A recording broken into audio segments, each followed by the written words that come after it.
welcome from Details. We're so excited to have you here on a Monday. It's always good to get started with everything early in the week. And I just dropped all my stuff here.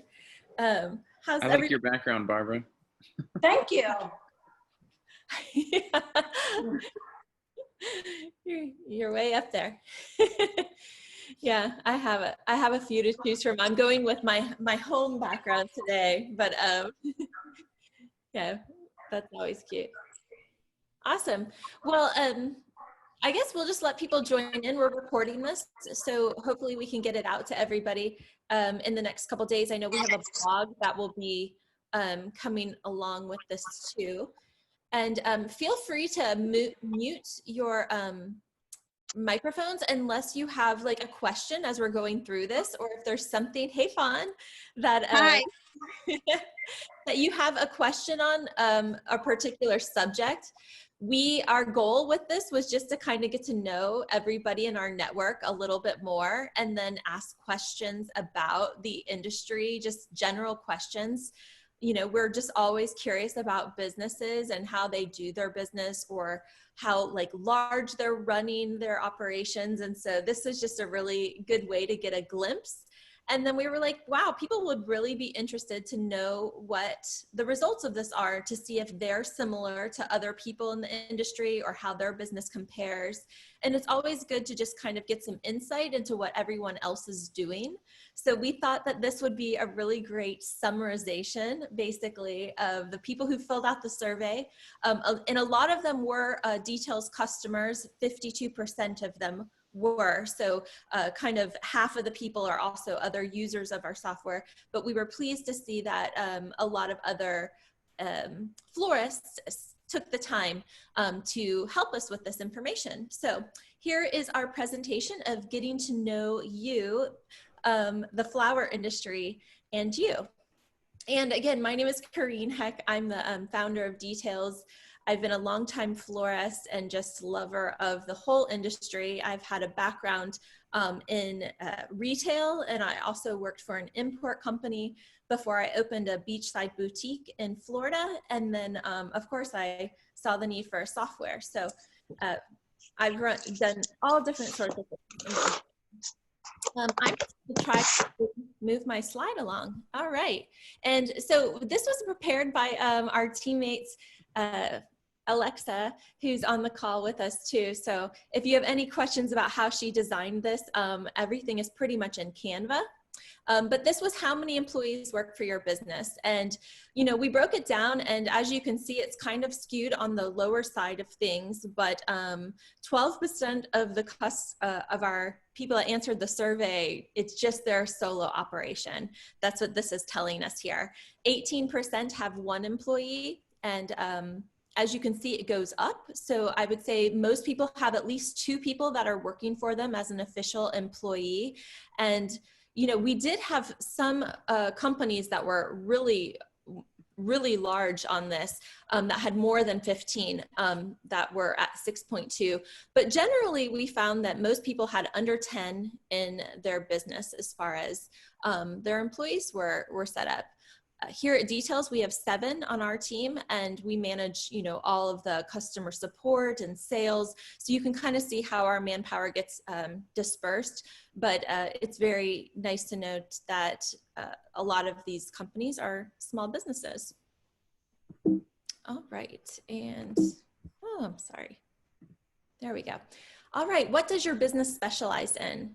So this was very skewed, as you can see, to the wedding part of the industry. So 95% of everyone who filled out this survey does do weddings. However, 33% or 1/3 specialize in retail. And the other 33% also did corporate.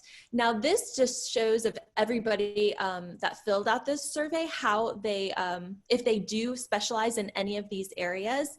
And as you can see, as it goes down, only a quarter of all of the people that filled out the survey are, you know, helping in the floral industry as far as funerals are concerned. So that's a really great way to segment your business.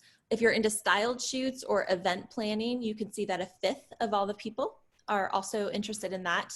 And as far as freelancers, 8% of all of the people that filled out the survey said that they also would do freelance. So there's about 9.3% of other things that people do, but generally, this is how it breaks down. We did have a few wholesalers that filled out the survey, but as you can see, it was mostly florists. All right, so this is really great to see. How long have you been in the floral industry? And as you can see, 61% of the people who filled out the survey have been in the industry over 10 years, with 20% falling into the 5 to 10 years area. And then all the newer florists makes up about 1/5 of the industry. So definitely, we have some mature, like people that have been in the industry for a long time, and that's really great to see. All right, so this was interesting to us because I really was not certain how this was going to break down. How would you classify your area? And this is how rural, suburban, urban, and metropolitan are defined. But you can see that most of the people that filled out the survey are in the suburban. So it's, you know, not quite as populated of areas. 1/3 of the people are in the metropolitan area, so bigger cities, and then 15% are rural and 12% urban. So just kind of a neat, I really don't know how to classify the area we live in. I guess it would be more urban of a setting, but yeah. All right, do you have a storefront? So we found that a lot of people don't have a retail storefront, not where they have generally people coming in off the street. So 43% said they did, and 56% said that they didn't. All right, so this is my favorite part of this, is basically seeing how people voted for their favorite floral design educators. So the first florist to really win was Holly Chappell. 43% of everyone that filled out the survey gave her a nod. So that was really nice to see. Holly is a great friend and such a fun personality. Hitomi Gillum came in second with 31% of the votes. And I see her at all the AIFD things, and she has a swarm of people around her. So that's always, she's a very nice, fun lady to learn from. Third came in Sarah Campbell with 22.7%, which I was surprised with the success of the big flower fight. I thought that she would be more up there, but it was nice to see her in this list. And then we saw some honorable mentions. So Sue McCleary, Francois Weeks, Preston Bailey, and Gregor Lersch are all just such great floral educators. If you're not familiar with them, please check out their work, but they have a big following. All right, so this is who do you advertise with? And, you know, most of the customers who filled this out are definitely more towards the wedding geared. So it was nice to see that 40% are with the knot and 39% with wedding wire, which is pretty much neck and neck. A lot of people did advertise in both, but 3.4% are with the wedding and party network, and only less than 1% do Perfect Wedding Guide, which I was surprised by, mainly because they are a huge advertiser in Central Florida here. So, but maybe they're not in every market. And then Google, of course, came in at 18%, and then Instagram and Facebook is only 6%. So interesting. Do you guys have any questions about anything that I've shared thus far? No? Okay. And feel free to, turn your microphones on, call out your questions, or if you guys want, you can send a message to us in the chat. I just sent a message to everyone there. So that's a spot you can add in questions to. And if you put a question in there, I'll call it out to Corrine so we can answer it. Yeah, I'm flying blind here. I don't see anybody. So I just see my PowerPoint, which is not all that interesting. But if you have any questions, please feel free to shout them out.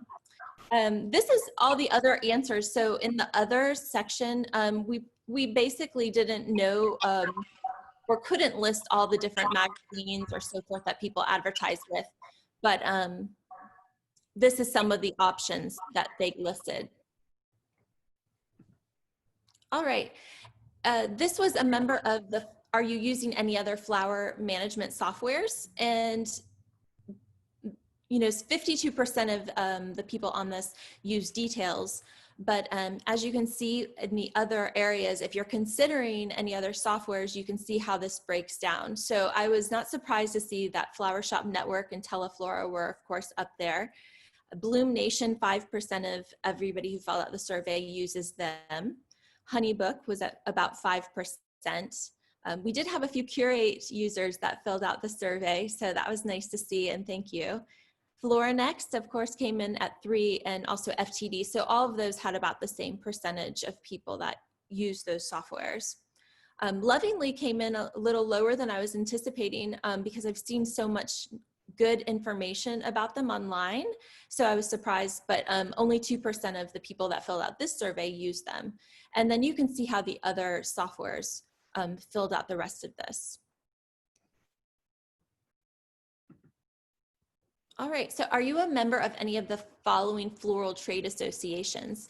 We really were interested to see where people spend their marketing dollars or networking to do, very specific floral events. And so 27% of the people do SAF.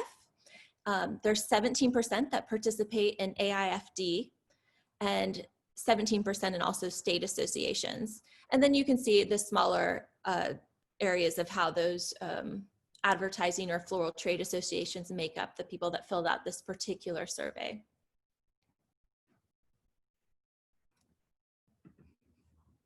And these are some of the other trade associations that were mentioned, but they weren't included in that list.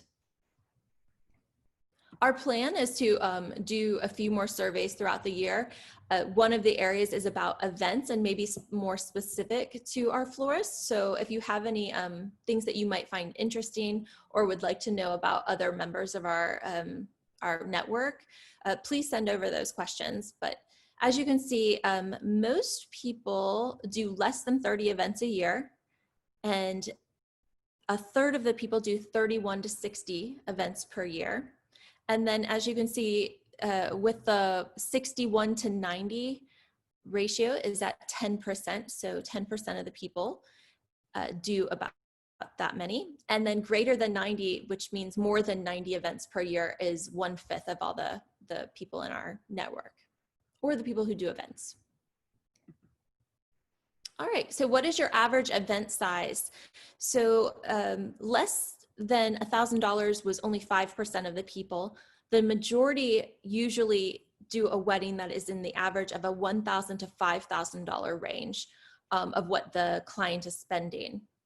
As you can see, there's 23% that do a $5,000 to $10,000 per event average, and then much smaller portion of the users do a 5 to 0.8% for those larger events at $10,000 to $20,000 event, and more than $20,000 event makes up just 2%. Who do you prefer to receive your flowers from? So 86% prefer wholesalers, 52% direct from their grower, 45% of everyone who filled out the survey prefers to get from local growers, so supporting that local network. 18% get from the Holland market, and 16% buy from online. And some do cross over in a few different areas. So they might buy from their wholesaler or also from their Holland market. We allowed this to be a multiple choice. All right, are you planning on attending any floral conventions for the remainder of the year? And we found that only 10% of people are planning on going to events. 90% of the people are going to be staying home this year. So if yes, the events that are still happening are the Wedding MBA, Design Sanctuary, Art in the Elements, Intrigue workshops, and Texas State. And I'm not sure the specifics on these events, but they are they are answers that people said they were still going to. So look out for that. How has your business been impacted by the current events? And I should move this. Postponements, cancellations, they moved a lot of their business to retail, or some have even said they're out of work until next year. So definitely we can see that businesses have been greatly impacted by the last 5 months. Oops. And these are some of the things that we thought were, either mentioned quite frequently or just really great quotes about what's happening. COVID shut it down, revamping education opportunities. I solely do weddings, so my business has gone to nothing. At our shop, we haven't seen much of a decrease. People want to let family and friends know that they are being thought about. People order flowers for neighbors to cheer them up. And we found that time and time again. We continued to participate in styled shoots, business promotion, open houses, and even provided a free COVID wedding. It's been great, we're profitable, and we have actually been busy. Our everyday business has kept us going. Mother's Day and Easter were phenomenal. Yeah, we weren't really sure to see, what we were going to see in this type of information, but we were really surprised by the positive, the whole skew. Some people's were really, really terrible, to the other side where this was actually like a pretty good opportunity for their business. And so this is just getting into the pandemic. Did your business close during the pandemic? 58.7% of the people who filled out the survey said no, and 41.3% said yes. Of that, when did your business close? We were curious if it happened in March, April, or May, and 92% of the people said March. And the most reported date was March 16th. So right in around there was when everybody closed. When did your business open back up? And 40.6% of the people said May, and the most reported date was May 1st, 2020. But some people, as you can see, still didn't get open. 15% of the people opened back up in July. How many events were canceled because of the pandemic, which was canceled, not postponed? And the majority of our customers or the people who filled out the survey said 3 and 5 events were completely canceled. The majority said between 10 to 30 events were postponed, so quite a large difference there. Did you apply for government funding? I was surprised by this. 41.2% of the people said no, they didn't even apply. The rest of the people, 58.8%, said yes, they did. Did you receive government funding? PPP, CARES Act, etc. And the majority of people found the application to be easy, the ones that did. And if they received it, 86.8% said yes, they did receive it. So just a few, 13.2% said no, they did not receive it at all after applying for it. What is your next event scheduled? And most people said that their next event would be in August. So yay, we've made it to August. And hopefully we can just recoup everything for the last 5 months. All right, moving on. Did you participate in Mother's Day this year? And we were surprised that 62.6% of the people did participate in Mother's Day, which is much higher than we thought would be the case. Did you participate in Mother's Day? And this is what the comments were. We finally were able to open to the public, but still offered curbside pickup. We had an increase and sold out of all of our flowers. Yes, I put together a pop-up shop in our local venue since I don't have a storefront. We doubled our original money goal for Mother's Day this year by selling Designer's Choice deliveries. It was 3 times larger than last year. Heard that quite a bit. I partnered with some local businesses to add bouquets to their deliveries, sold over 200 with flowers from local farms. Not a huge money maker, but kept my name out there, and I was able to support other friends' businesses. It was the best Mother's Day in my 39-year history of being in business. So what we saw was lots of people couldn't spend their holiday with mom, so they decided to send her flowers. So it was really good for all of those florists that participated.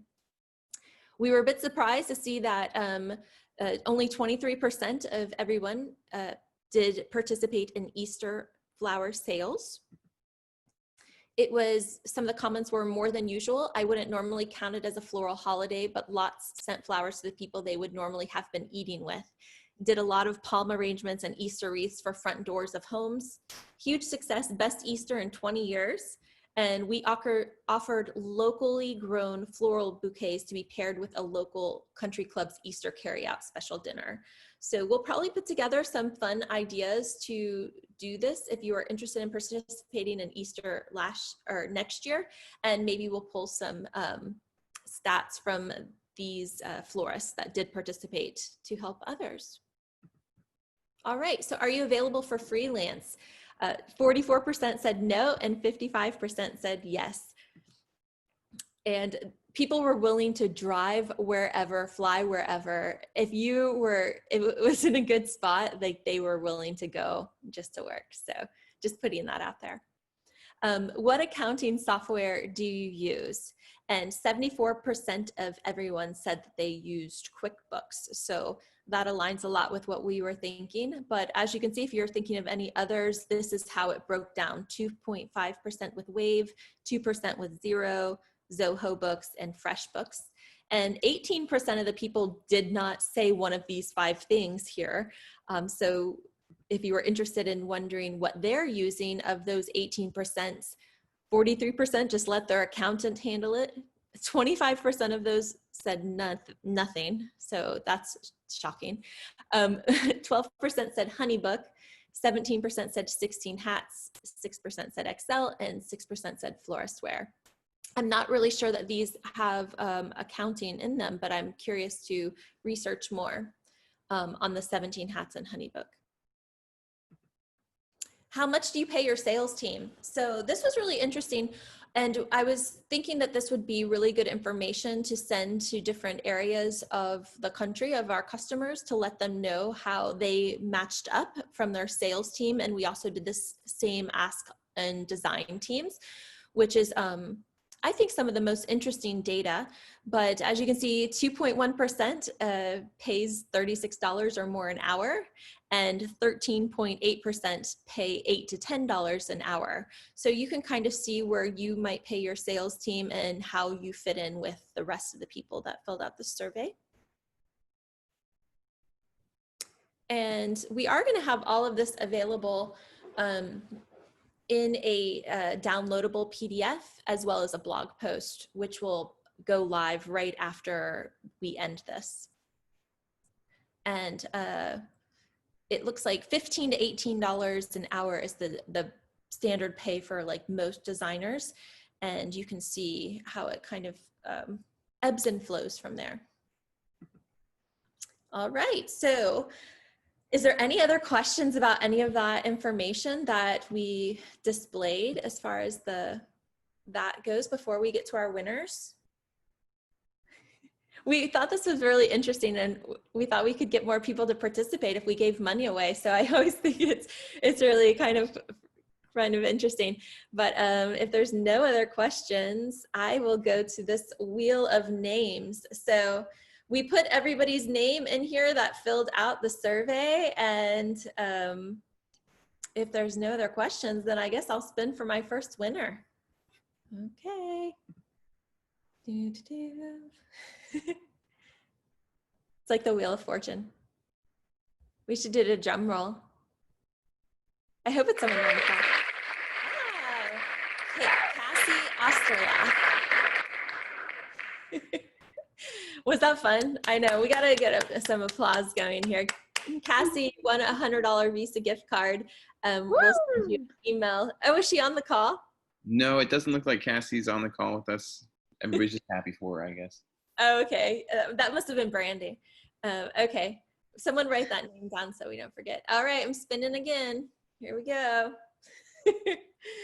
And the second winner of the $100 Visa gift card is Brianne Killingsworth. Doesn't look Congratulations. like, look like Brianne is here with us either. So we'll have to reach out to her also. Okay, we'll let her know. All right, here we go. Third and final. Anybody home? Went right past her name already. Rachel Brown. Cool. Rachel's not here either, but Cool. We did do one with we have a wheel of names for everybody that registered, so hopefully we'll do one more spin here, and hopefully someone that's in here will win, unless they registered and they're not in here. So if they're not here, they might not win. Is Natalie here? Natalie is not here. Natalie is not here? No? No. Speak now. Okay, she can't win this then. We're gonna make someone win. We'll go till somebody who's here wins. Yeah, right. All I can see is Fawn up here. I'm just gonna keep spinning it till Fawn wins.